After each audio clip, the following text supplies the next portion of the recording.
First of all, introducing our challenger. Out of the blue corner. He's going to step in and he does. It's all over. Let's bring on the boom. This is Eternal MMA.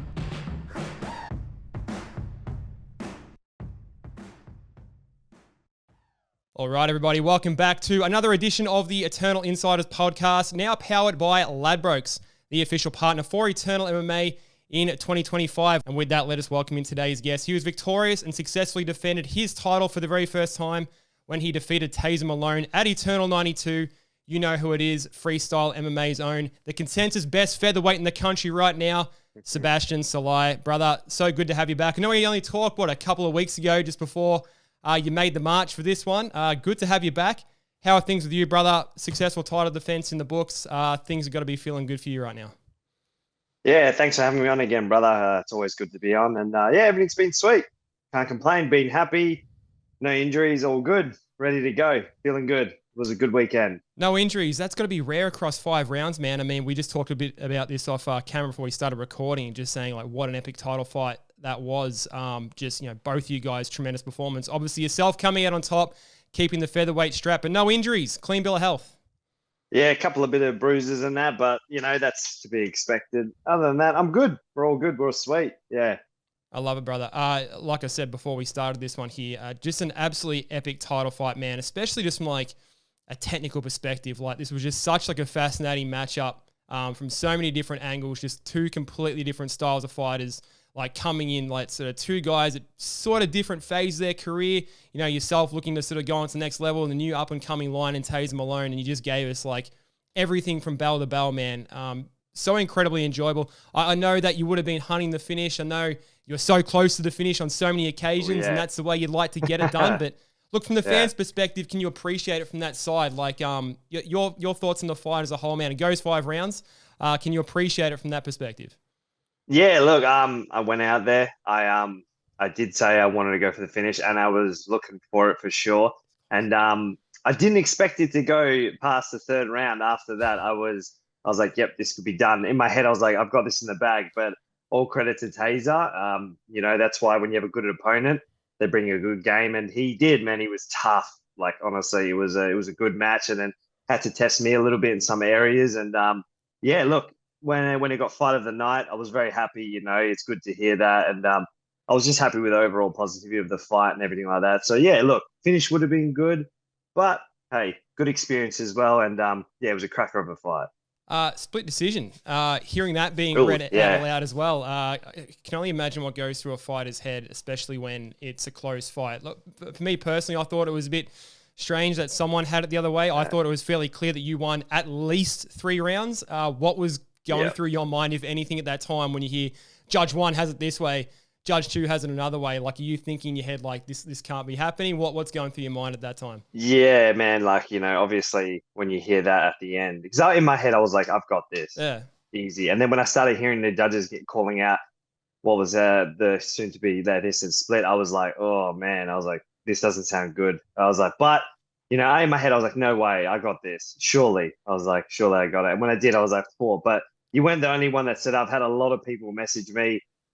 A lot of people talk to me about the fight. And yeah, to myself, I don't agree it was a split decision. But that's why you don't leave it to the judges, because they can sometimes see things for like differently. I don't know how. I don't know how the judge saw it that way. But hey, it is what it is. Yeah, because I mean, you've only got so much time to process that, right? Like you've got seconds to start thinking back. Like, okay, like in my head, I thought I won the fight. And then you're processing round 1, 2, 3, 4, and 5 in the seconds you've got before it gets announced.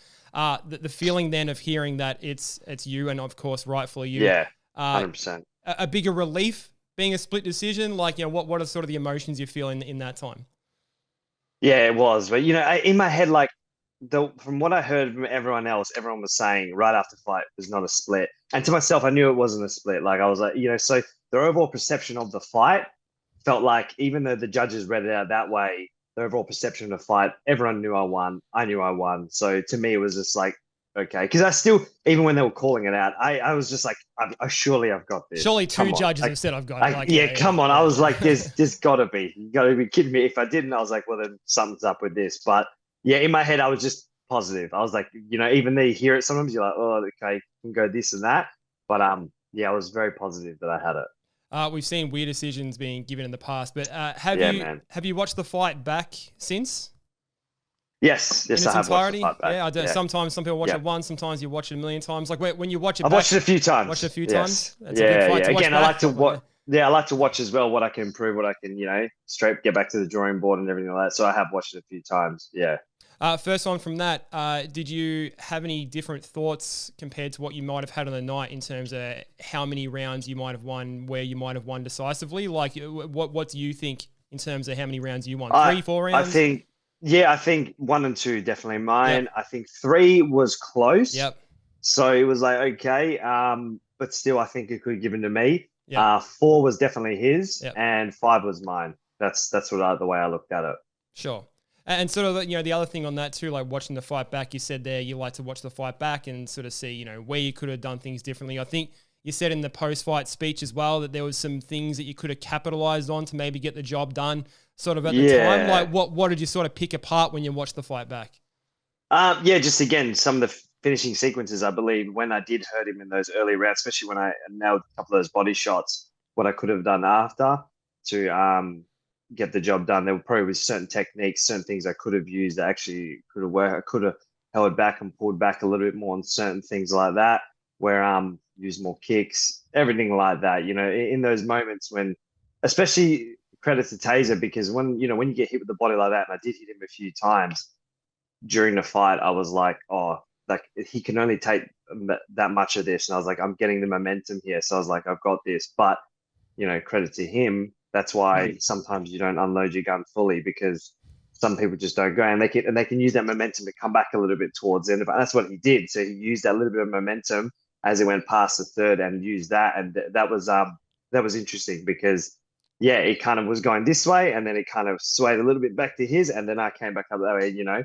So just again, there's a little certain techniques, certain things you can do in a fight that could possibly, especially in that situation, that could potentially got me the finish that I wanted. So that's overall kind of the gist of that. Yeah, I mean, you talk about some of those sequences where the fight could have been finished, and I mean, this is credit to Taser and just his toughness, and we've seen this before in Taser's fights that you basically got to kill the man to put him away. He's so well conditioned, he's a machine 100%. For a reason. Yeah, I mean, you're showing off like just every facet of your game trying to put this man away. But I mean, you look at rounds 1 and 2. I mean, you hit him with that beautiful body shot late in the first. You started hunting the body, and then that continues in the second round, and you catch him there again, and like both times, I think especially in the second round, like he just lets out a big like gasp. It sucks the oxygen out of the room, like trying to stay in the fight. Like everyone's got to be thinking like, surely the fight's over. Like, what is sort of going through your mind at that time? Like, where you're so close to kind of finishing the first, you're desperately close to finishing him in the second, and then he slowly starts kind of bringing his way back into the kind of the fight. Like, is that what kind of goes through your mind there? Is it such a deterrent to want to sort of keep going? Is it like how do you sort of keep yourself composed and then sort of keep going and get yourself the decision victory in the end? Well, in those situations like that, you see it going one way a fight, and then again, just like in fighting, because it's so unpredictable, and again, things can happen in a fight where, like, you get a guy like that where you can get a second win or something happens, and then you just have to make adaptations, and that's pretty much what my game is about. Like that, he started. You could see that the finish wasn't there, and then he started coming back a little bit, and you could see he was starting to get more confidence, everything like that. So again, I had to change up the game plan.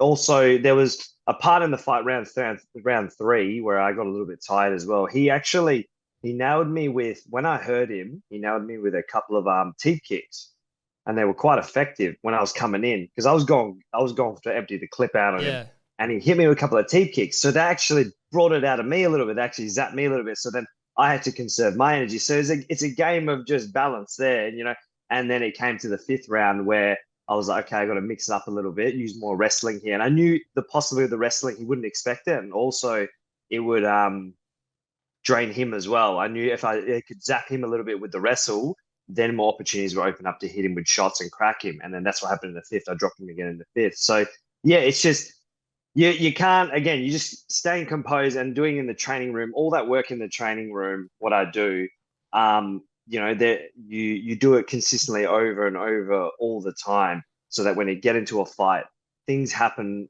stuff will happen in a fight where it's not going to go your way. You'll go your way where you automatically make the adaptions and your instincts will kick in where you can make that. And that comes with experience and repetition over time in training. So yeah, just my ability to adapt and do that in the training room and then in a fight, that's what got me the victory.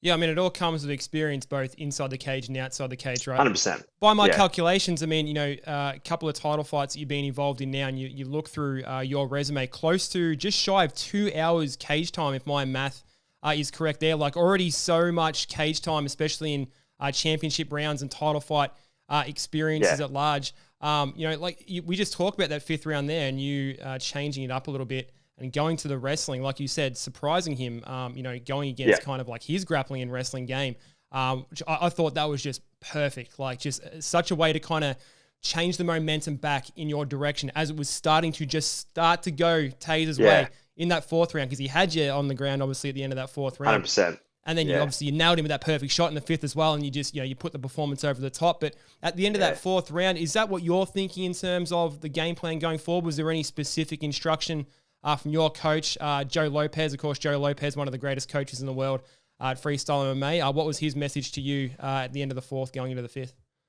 Well, yeah, in their heads in the corner, especially, it was like, okay, round 3 could have gone either way. Yeah. Round 4 could have been his way, obviously.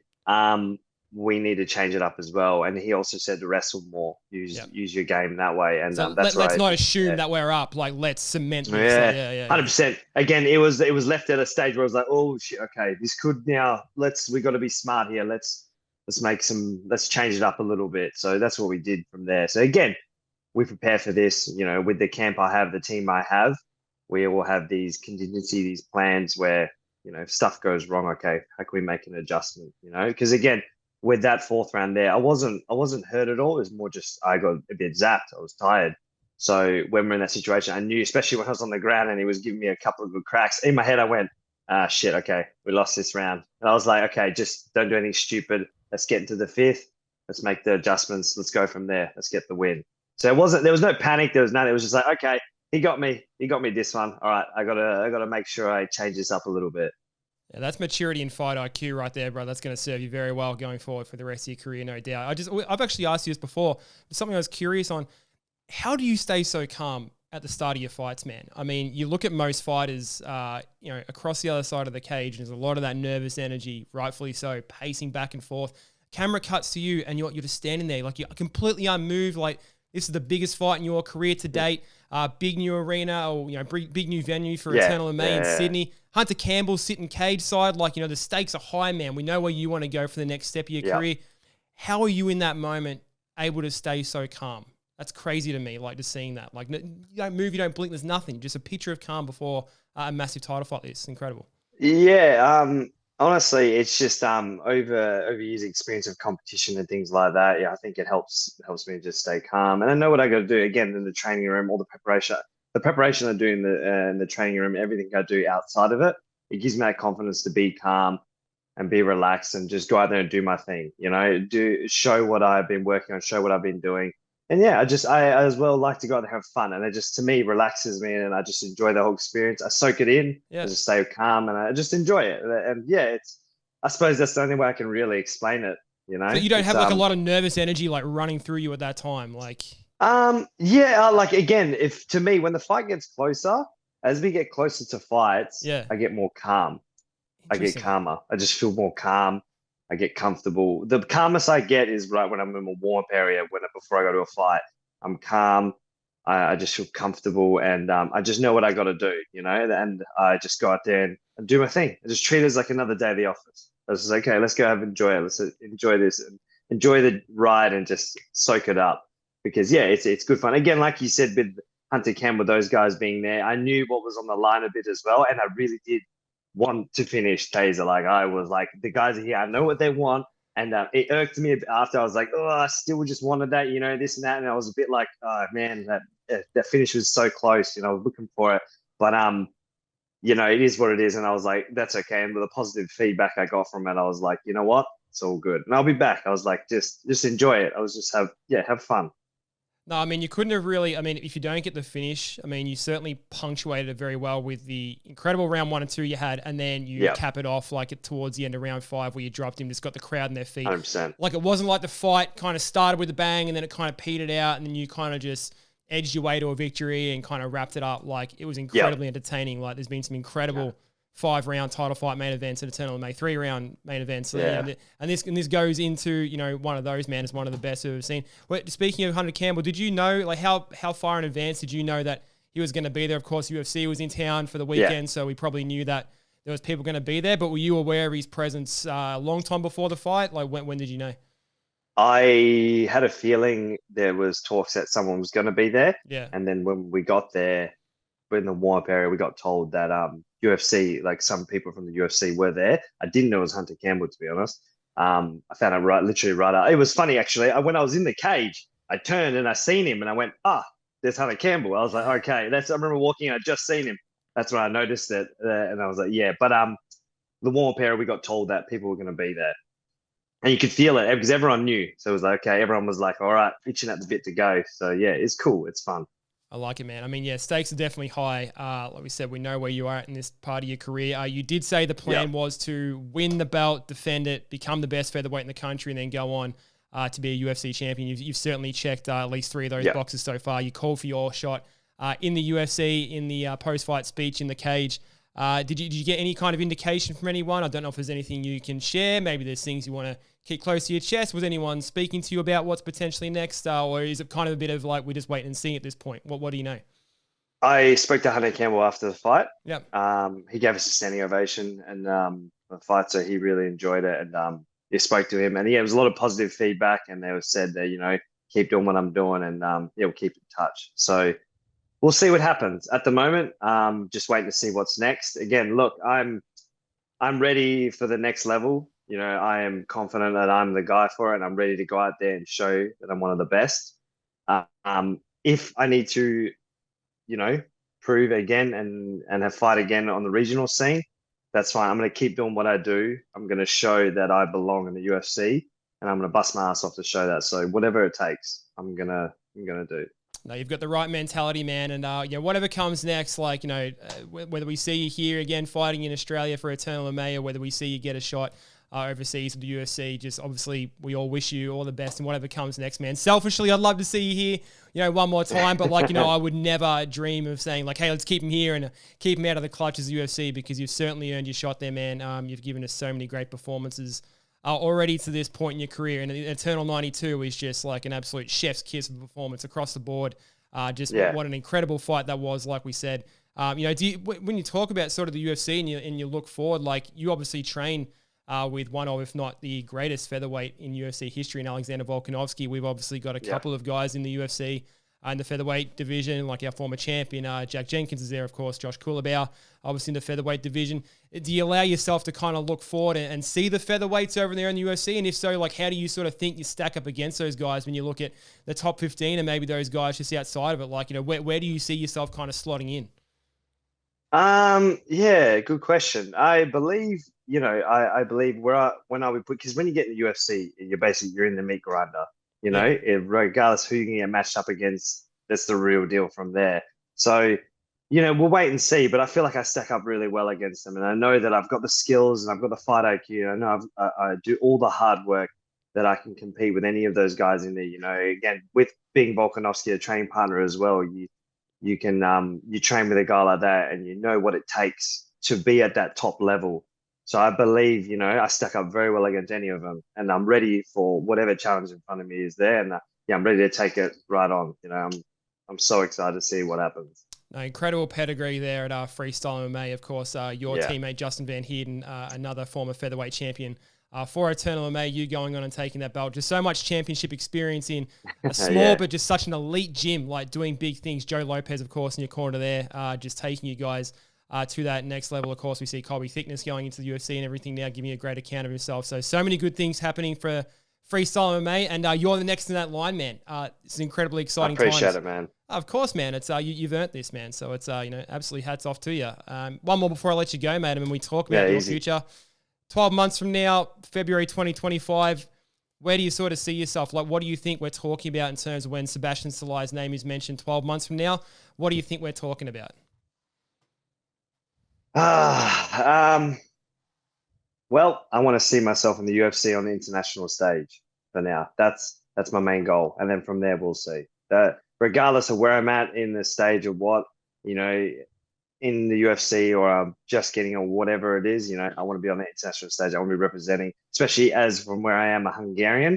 I don't think there's any Hungarians in the UFC at all. I don't think if there's any Hungarians. So I'd like to be one of the first Hungarians to represent in the UFC, under that, with the flag and everything that way. So yeah, look, I just see myself on the international stage, whatever it takes when I get there.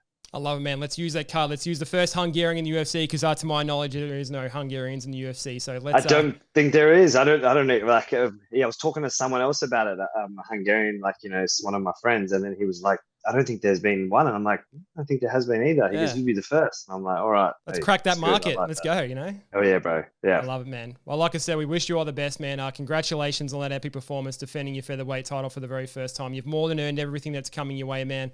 Been such a fantastic representative for Eternal MMA. If there's more fights to come for Eternal MMA, sign me up. If the next stop for you is going over, getting your international opportunities that you've more than earned, congratulations to you and all the best in the future, mate. So love having you here on the show. Love having you in the pod. Always a pleasure to talk to you. Thank you very much. And we'll talk to you on the other side, man, for whatever the next opportunity for you might be. Thank you very much, man. I really appreciate it. Thank you. That was huge.